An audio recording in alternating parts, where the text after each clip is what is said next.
and stiff and oh how proud they are to fight and die for the country.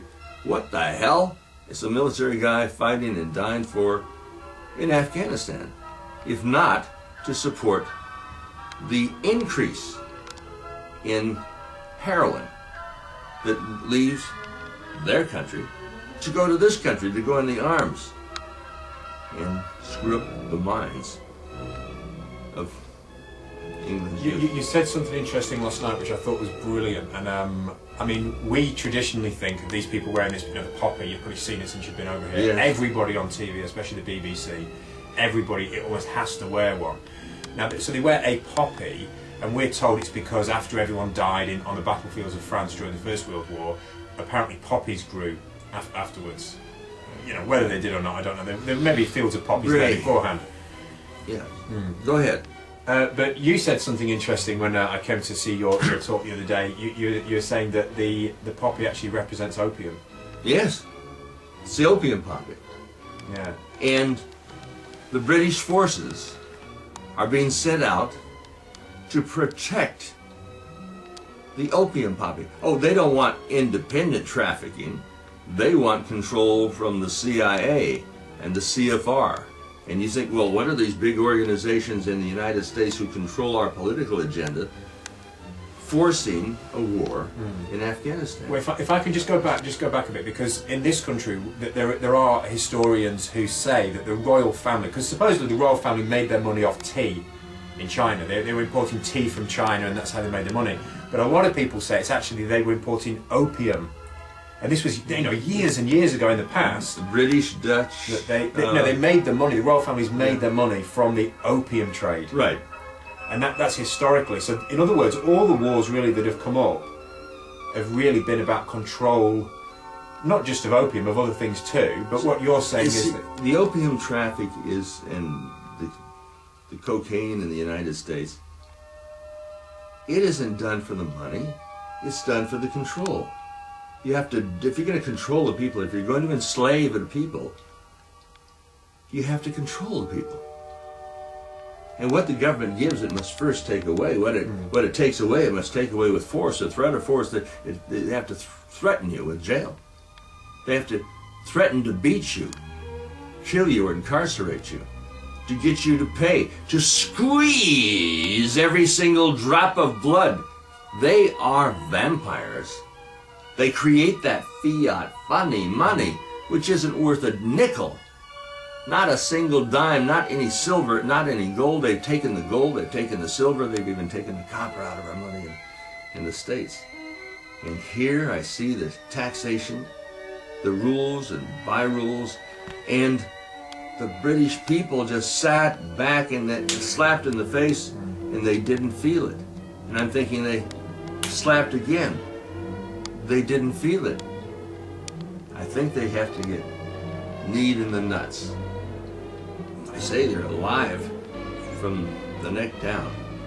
But by God, if you allow this country to go down, if you surrender your sovereignty to the political pimps and prostitutes of this parliament, and the prime ministers, who promise you everything and give you cocaine or give you opium. The opium poppy, I think it's quite fitting to see the Queen down there.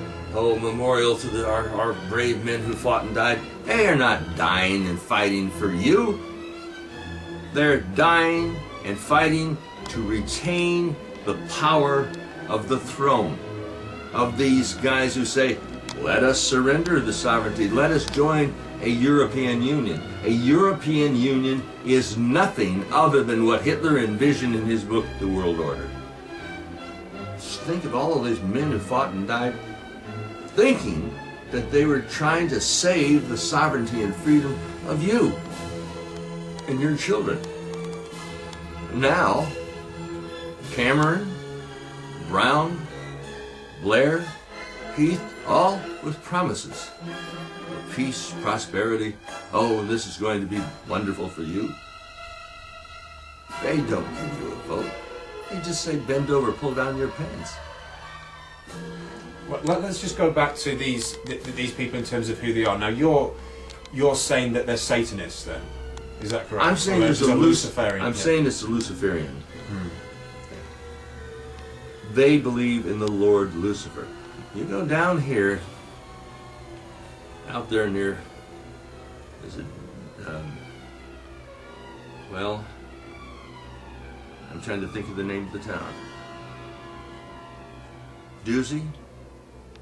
Well, right around there. Where's it? Sorry, I don't recognize It's south of yeah.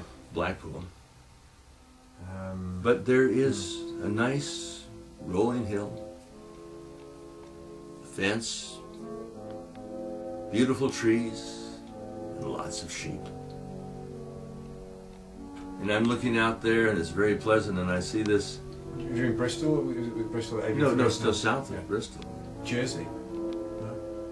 No, that's the island. That's an island, yeah. But yeah. This is a different town then, yeah. But it's down there. You can find it. You might want to pay them a visit.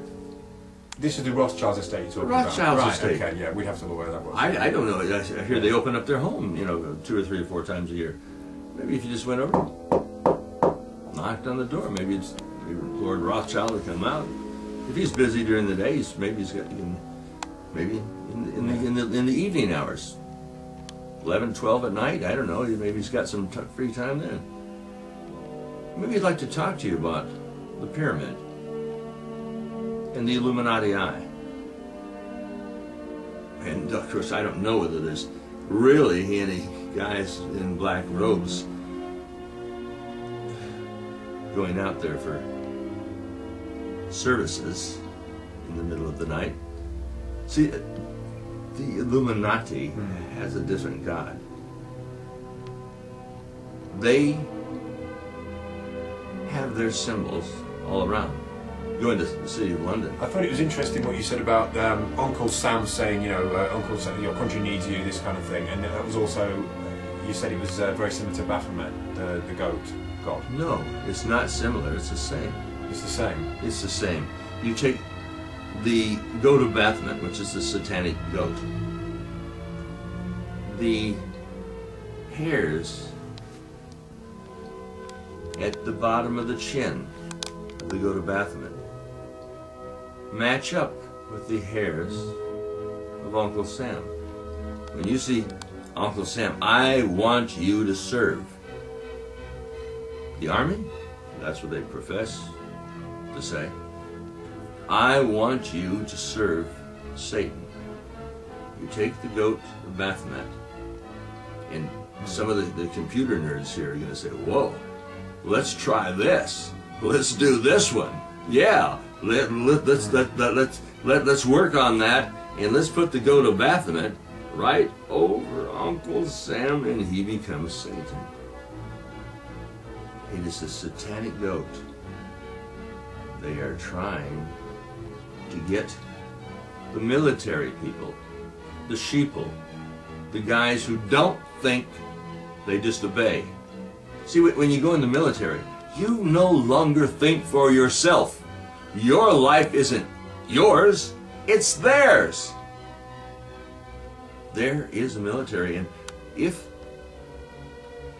what we call our military did in fact become our military, if you said, no longer will I serve Satan, and you started serving this country, but this country's lacking one thing. It's lacking a constitution. I was here 3 days, and I'm out there at the in London, this beautiful auditorium right across from Euston Station. And I said, how many of you have read the Constitution? A few people over here, a few people over there. I don't think they got it. I stood on top of some chairs. I said, how many of you have actually read the Constitution? The rest of the people are sort of looking up dumbfounded. There is no Constitution. You guys don't have a Constitution. The politicians that you elect, and I'm talking about these political pimps and prostitutes who are working for the Rothschilds